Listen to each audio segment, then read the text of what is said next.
Hello to all my friends and family, and welcome to this episode of Jim's 5am Club. Today I come to you from Harbourside here in Sydney. I'm up on the International Passenger Terminal. It's Monday. It's a sunny, a glorious Sydney winter's day. And it's the second week of lockdown here in Sydney. You may be asking, what am I doing in the city? I should be at home.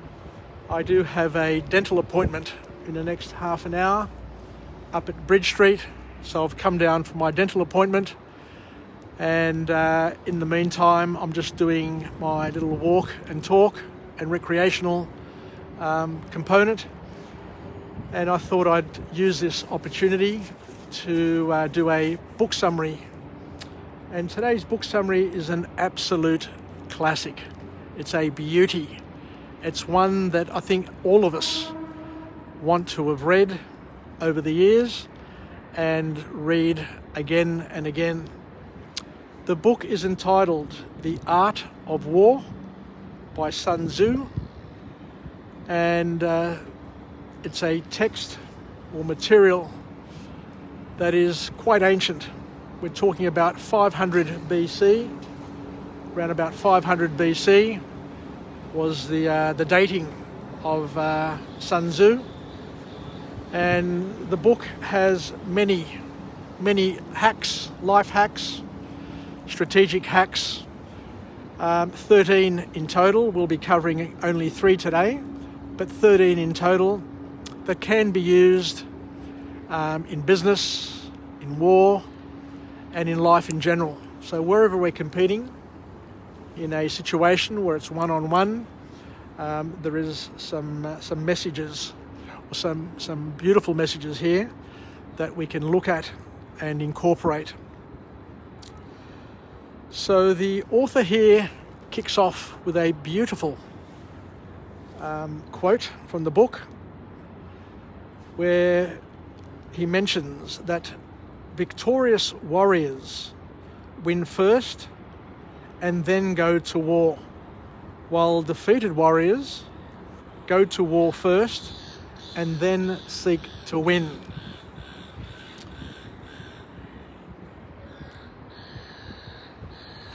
I'm just dwelling on that because it's so important. So it's all about being prepared and only engaging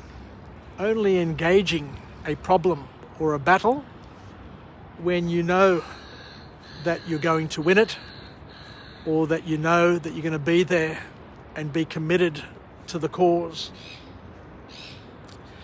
The author here, the person who actually wrote the book summary, mentions something which I think is worthwhile just touching on before we get into the book summary in detail.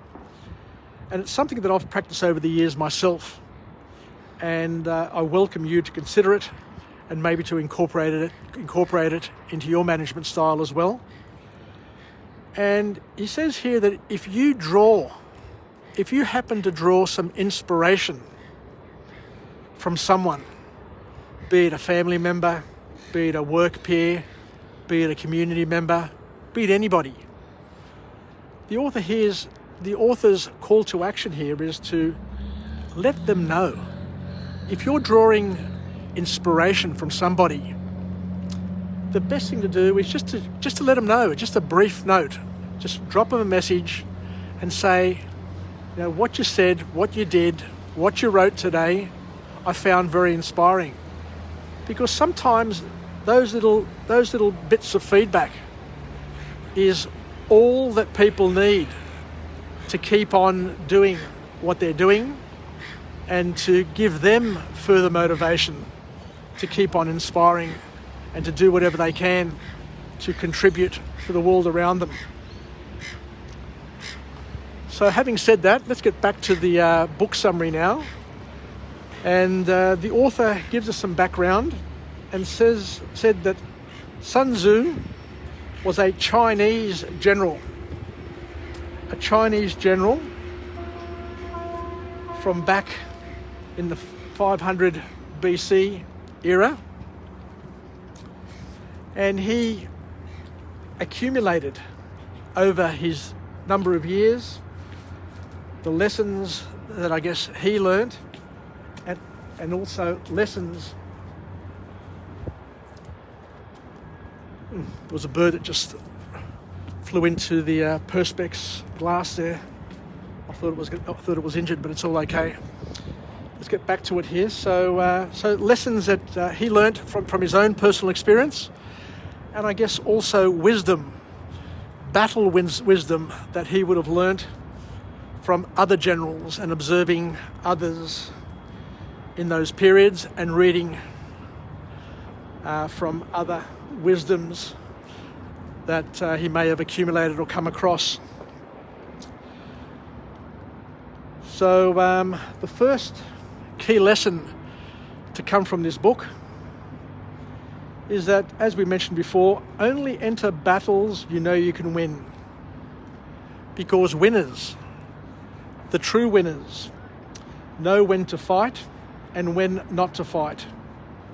But losers can't help themselves because they always get sucked into a fight.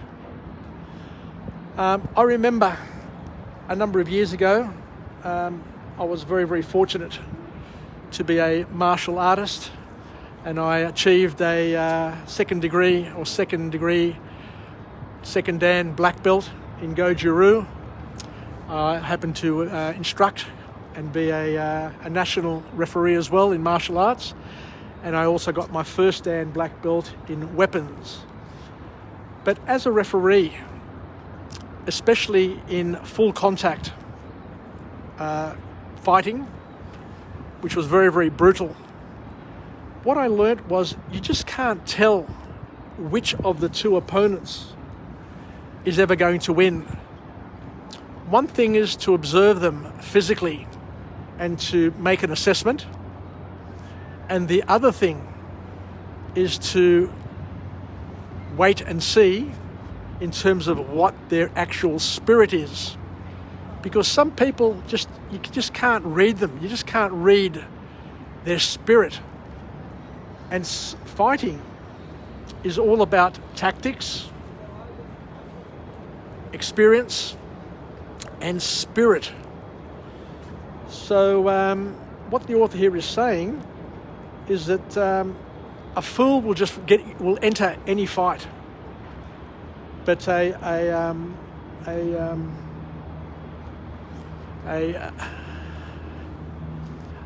seasoned veteran will know which battles to engage and which battles to hold off on. And the big lesson, this is a very, very powerful lesson for each and every one of us, especially in business. It also helps with personal relationships, especially those who are married. And I always laugh when I read this one here, and I remember this one here. And the lesson is very, very profound indeed. You never lose a fight you don't engage. So for all those married men or married women out there, the fight that we don't engage is the fight we never lose. So it's a good lesson for each and every one of us. So the author also then goes on to talk from a business perspective, just trying to overlay business with war activity. And he says that if you're going to introduce a product, if you're going to introduce a service, you've got to make sure that that product and service that you're going to introduce has a chance of winning. Now, if you're going to introduce a soft drink into the market and try and compete against Coca-Cola, then you could be just wasting your time. Whereas if you introduce something else, which is a little bit different to a soft drink, then you may have a chance. So it's all about making a noticeable difference, but being strategic and clever in terms of who you engage, when you engage them, and if you engage them at all. Sometimes it's best just to ignore people who are just irritating us or irritating the market. because by engaging them, you give them value, you give them strength. But through ignoring them completely, then you're just not making them real, I guess is one way of describing it. So on that point, the next formal point to come out of this book from this author is where the lessons from Sun Tzu are that you need to be able to deceive your competitors in order to impose your will on them. So it's all about getting the upper hand on your competitor. And the way we do this, according to this author, is by being cunning and being able to deceive. So the way we deceive in a strategic way, in an ethical way, one could say, because we're competing in an open market, as long as it's done ethically, there shouldn't be a challenge. But the author here says that you mask your strengths with weaknesses. So if you're strong, appear weak. You mask your courage with timidity. And you mask your order with disorder and chaos. So what you're basically doing is you're fooling your competitor and you're lulling them into a false sense of security. So you can use these things, according to this author, to your advantage. It's all about playing the game and winning the mind game. So clever armies win with their minds, according to Sun Tzu. Use distraction, surprise, reverse psychology, wherever you can. And being humble and modest are sometimes the greatest ways of throwing off competitors and haters. So sometimes it's better not to draw attention to yourself, because by not drawing attention to yourself, you get an opportunity to avoid unnecessary and unwanted attention, I guess is a way of describing it.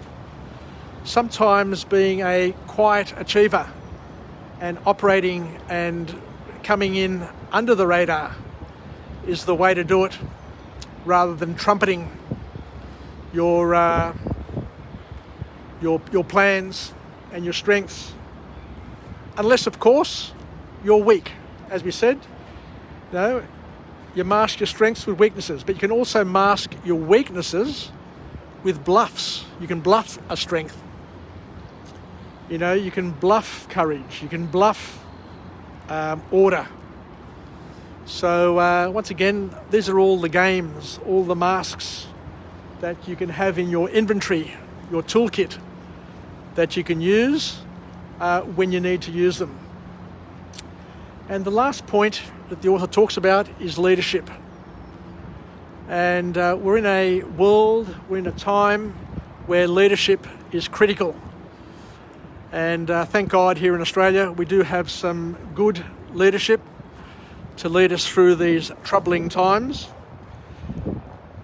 And the author's advice here, Sun Tzu's advice from 500 BC, from 2,500 years ago, is pretty sound. He says that you need to lead your team as if you're leading a single person. Don't look at the amorphous mass and get overwhelmed with all the moving parts. Sun Tzu says you need to look at your team as if it's just one body, as if you're leading a single person by the hand. Because in a team, every single human, every single person adds an infinite amount of feelings, thoughts, and ideas to the team that need to be managed and channeled. So in order to do that, we need to understand the team first and foremost. get them to trust us, trust them, know their strengths, know their weaknesses, and most importantly, give clear signals, clear, unambiguous orders and signals, and steer them in the right direction. Because a team doesn't need to be told what to do, they just need to be steered and guided. And then they just use their capabilities, the things that they've been trained to do what they have to do. But it's important to keep the team small where possible and to reduce complications, because you don't want a team that is constipated with decision makers or leaders. Now, you want the team to have a few strategic, strong leaders that can deliver the outcomes and to guide and steer their subordinates. But you don't want to be surrounded and constipated by people running into themselves and having to over-communicate to too many people and have too many people saying things for fear of them saying mixed messages. Because it's important, it's critical for everyone to be on track. And we do this through one-on-one and to treat everybody like a family. So have a one-on-one relationship with the people who you delegate responsibilities to, and to treat everybody as part of the family and bring them all along for the ride. So there we go. I think I'll finish off there. So thank you very much for joining me on this episode of Jim's 5am Club. I'm up here on the International Passenger Terminal, and as you can see, there's a magnificent 360-degree view of this beautiful harbour on this magnificent Sydney winter's day. Sydney's quiet, we're in shutdown, and hopefully, by the end of the week, we'll all be back to some form of normality. But let's finish off with a positive affirmation. I'm alive, I'm well, and I feel absolutely great. To my friends and family, stay connected, stay relevant, stay reasonable. And most importantly, let's take a few lessons from this book, from Sun Tzu, the Chinese general, who lived and prospered 2,500 years ago, and was able to capture some of his strategies and some of his learnings, which are timeless. And we have an opportunity today to go through 3 of them to see if we can incorporate them into our inventory of tricks and skills. So thank you very much. I look forward to coming to you again from a different location with a different message, a message of empowerment, where we can be the wind beneath our wings, where we can hopefully learn something new to get us through the day, get us through the week, and be partners in each other's development, be partners in each other's growth and development, where we can learn from each other, we can springboard off each other, we can bounce off each other, where we can live a life and gain experiences so that we too, like Sun Tzu, can live, learn, and pass it on. Thank you, and we'll chat again. Bye for now.